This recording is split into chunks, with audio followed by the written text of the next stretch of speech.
আপনাকে স্বাগত জানাচ্ছি রোজিস কিচেনে।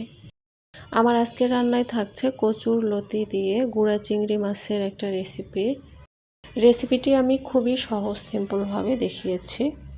আশা করছি ভালো লাগবে। মূল রান্নায় চলে যাচ্ছে।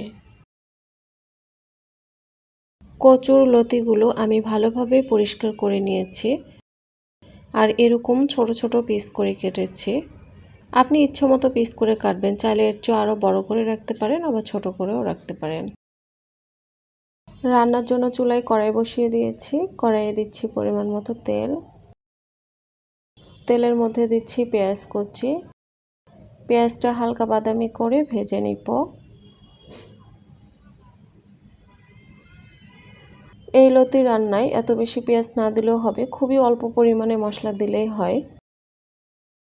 পেঁয়াজটা বাদামি কালার হয়ে আসলে এর মধ্যে দিচ্ছি আদা রসুন বাটা।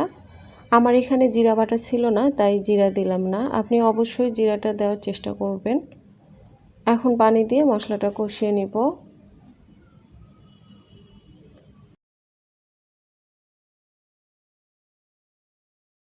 দিচ্ছি মরিচ গুঁড়া,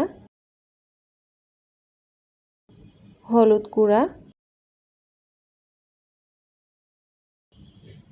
স্বাদ মতো লবণ, আর একটু পানি দিচ্ছি। এখন মশলাটাকে ভালো মতো কষিয়ে নিব।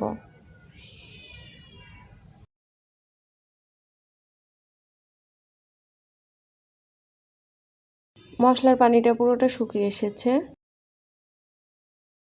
এখন লতির পরিমাণে কিছু চিংড়ি মাছ দিচ্ছি।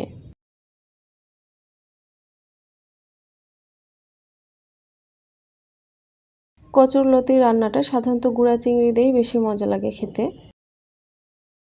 আপনার কাছে যদি বড় চিংড়ি মাছ দিয়ে ভালো লাগে তো বড় চিংড়িও দিতে পারেন। বড় চিংড়ি দিয়েও ভালো লাগে, তবে আমার কাছে এই ছোট চিংড়িটা দিয়ে একটু বেশি মজা লাগে। তো চিংড়ি মাছটা একটু কষিয়ে নিয়েছি। এখন কচুর লতিগুলো দিয়ে দিব।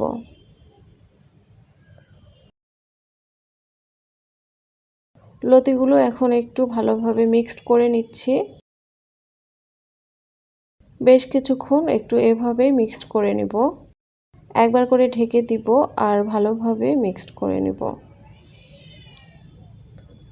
কারণ লতিটা সেদ্ধ হলে বেশি নাড়াচাড়া করা যায় না, নরম হয়ে যায়। সেই জন্য এখনই একটু ভালোভাবে নেড়েচেড়ে নিচ্ছি।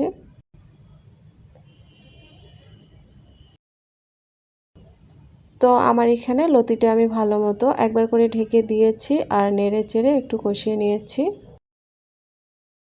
এখন আমি সেদ্ধর জন্য পানি দিব। আমি একটু বেশি পরিমাণে পানি দিব, কারণ আমি লতিটা একটু নরম নরম রাখবো। আমার কাছে কেন জানি মনে হয় একটু শক্ত শক্ত রাখলে মনে হয় গলা চুলকাবে। তো সেই জন্য আমি একটু নরম নরম করেই লতিটা রান্না করি। তারপরও যেন গলা না চুলকায় সেই জন্য আমি একটা দিচ্ছি কাঁচা আমের ফালি। আপনি চাইলে এখানে লেবুর রসও দিতে পারেন।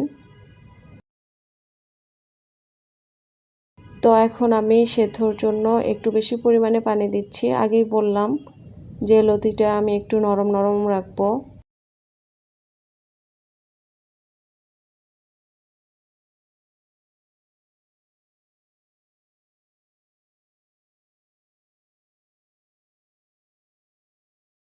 ঢেকে দিচ্ছি।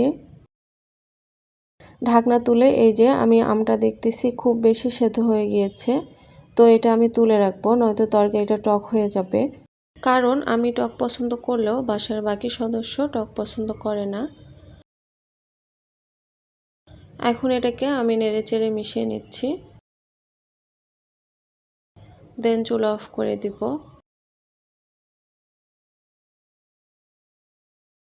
তো এই যে দেখতেই পাচ্ছেন আমার এখানে কচুর লতি দিয়ে গুঁড়া চিংড়ি বা ছোট চিংড়ির তরকারিটা রেডি। আমি এরকম মাখা মাখা রেখেছি। লতিগুলো যে একেবারে সেদ্ধ হয়ে ভেঙে গেছে তা না, একটু বেশি সেদ্ধ হয়েছে ঠিকই, কিন্তু লতিগুলো ঠিকই গোটা গোটা আছে।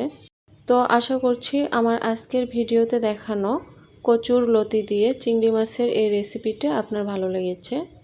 ভালো থাকবেন। আল্লাহ হাফেজ।